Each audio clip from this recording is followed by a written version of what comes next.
Hello, bachcho. Let's read this question. So this question says, which one of the following statement is incorrect? A option is frictional force opposes the relative motion. Option B is limiting value of static friction is directly proportional to the normal reaction. Option C is rolling friction is smaller than sliding friction. Option D is coefficient of sliding friction has dimensions of length. Okay, तो चलिए बच्चों, अब हम इस question को start करते हैं। तो देखिए बच्चों, इस क्वेश्चन का आप की कॉन्सेप्ट लिख सकते हैं। The key concept of this problem is, ठीक है, इस क्वेश्चन का आपका की कॉन्सेप्ट क्या होगा? देखिए, यहाँ पर हमें फ्रिक्शनल फोर्सेस के बारे में बताना है, ठीक है। यहाँ पर हमें क्या बताना है? आपका फ्रिक्शन फोर्सेस के बारे में बताना है। So the key concept of this question is our friction, ठीक है। फ्रिक्शन क्या है? इसका की कॉन्सेप्ट है। तो देखिए बच्चों, फ्रिक्शन होता क्या है? फ्रिक्शन होता है आपका, friction is a tangential force which act on the surface of the body when there is a tendency of relative motion, ठीक है। टेंजेंशियल फोर्स होता है जो क्या करता है? रिलेटिव मोशन की टेंडेंसी को क्या करता है, या फिर रिलेटिव मोशन को क्या करता है? अपोज करता है। उसे हम क्या बोलते हैं? आपका फ्रिक्शन बोलते हैं, ठीक है। फ्रिक्शन आपका एक फोर्स ही होता है, ठीक है। फ्रिक्शन के टाइप्स होते हैं। पहला फ्रिक्शन होता है आपका स्टैटिक फ्रिक्शन, ठीक है। स्टैटिक फ्रिक्शन, स्टैटिक फ्रिक्शन क्या होता है आपका? स्टैटिक फ्रिक्शन होता है आपका जब कोई ऑब्जेक्ट आपका रेस्ट पर होता है, ठीक है।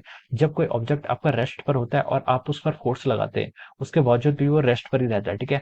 तो वो जो फ्रिक्शन होता है, जिस फोर्स के कारण वो आपका मूव नहीं कर पाता है, वो फोर्स क्या होता है? आपका स्टैटिक फ्रिक्शन कहलाता है, ठीक है। That force is called our static friction. और स्टैटिक फ्रिक्शन की जो वैल्यू होती है, it is lying between zero से आपका ये न्यू एस एन क्या होती है? इसकी मैक्सिमम वैल्यू होती है, ठीक है। This is the value of the static friction, ठीक है। उसके बाद आपका दूसरा फ्रिक्शन होता है, that is called our kinetic friction, ठीक है। काइनेटिक फ्रिक्शन क्या होता है? काइनेटिक फ्रिक्शन होता है जब आपके ऑब्जेक्ट क्या करने लग जाते हैं? मूव करने लग जाते हैं। When the bodies which are in contact are about to move, not about to move, they are moving, ठीक है। तब हम बोलते हैं कि उनको क्या? There acts kinetic friction. तो आपका काइनेटिक फ्रिक्शन एक्ट करता है। And the formula for kinetic friction is mu k into N, ठीक है। यहाँ पर आपकी इक्वलिटी होल्ड करती है, और स्टैटिक फ्रिक्शन में आपकी इक्वलिटी होल्ड तभी करेगी जब वो आपका लिमिटिंग का केस हो जाता है, ठीक है।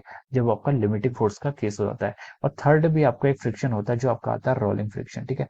रोलिंग फ्रिक्शन आपका तब एक्ट करता है जब आपकी कोई बॉडी क्या करती है? किसी सरफेस के ऊपर क्या करती है? कोई आपकी बॉडी क्या करती है? सरफेस के ऊपर रोल करती है, ठीक है। स्पेरिकल बॉडी आपकी किसी सरफेस के ऊपर रोल करती है, तब आपका rolling friction comes into play, ठीक है। तो यहाँ पर क्या आता है? रोलिंग फ्रिक्शन आता है, ठीक है। अब देखिए, यहाँ पर जो आपके तीन फ्रिक्शन है, ठीक है, इन फ्रिक्शन में जो आपकी सबसे ज्यादा वैल्यू होती है, वो सबसे ज्यादा वैल्यू होती है आपकी न्यूएस की। न्यूएस का होता है आपका कोफिशिएंट ऑफ स्टैटिक फ्रिक्शन, ठीक है।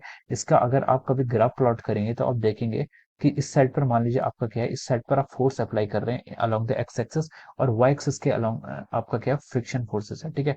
फ्रिक्शन फोर्सेस, फ्रिक्शन फोर्स को मैं स्मॉल एफ से डिनोट कर रहा हूँ, ठीक है।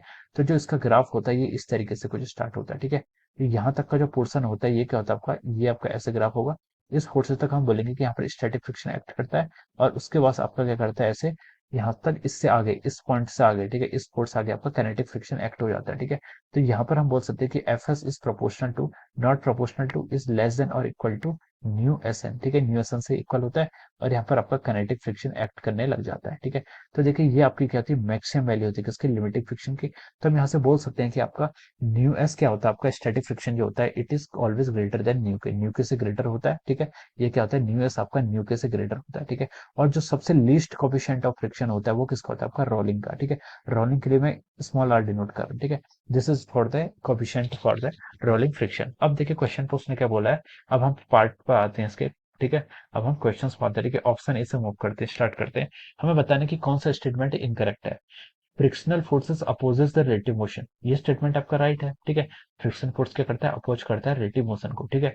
स्टेटमेंट बी पर चलते हैं। Limiting value of static friction is directly proportional to the limit normal reaction. Limiting value क्या होती है आपकी? ये आपकी देखिए लिमिटिंग वैल्यू है यहाँ पर से, इस फॉर्मूले से ये प्रोपोर्शनल कर रही है किसके? Directly proportional to the normal reaction. ये स्टेटमेंट भी क्या आपका ट्रू है? This statement is true. Statement C में उसने बोला कि rolling friction is smaller than sliding friction, ठीक है। रोलिंग फ्रिक्शन क्या होता है आपका? स्मॉलर होता है। स्लाइडिंग फ्रिक्शन यानी कि आपका काइनेटिक फ्रिक्शन, ठीक है। तो ये आपका स्टेटमेंट देखिए यहाँ से बोल सकते हैं हम ट्रू आ रहा है, ठीक है। This is also true.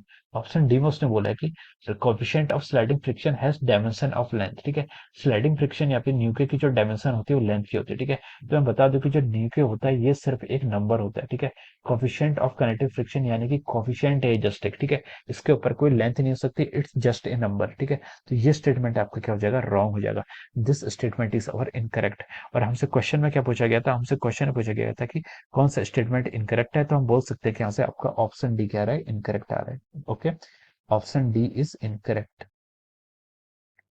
Option D is the incorrect, यानी कि ऑप्शन डी किसका इनकरेक्ट है, यानी कि option D is the answer of this question. ठीक है, ऑप्शन डी क्या हो जाएगा, इस क्वेश्चन का आपका आंसर हो जाएगा।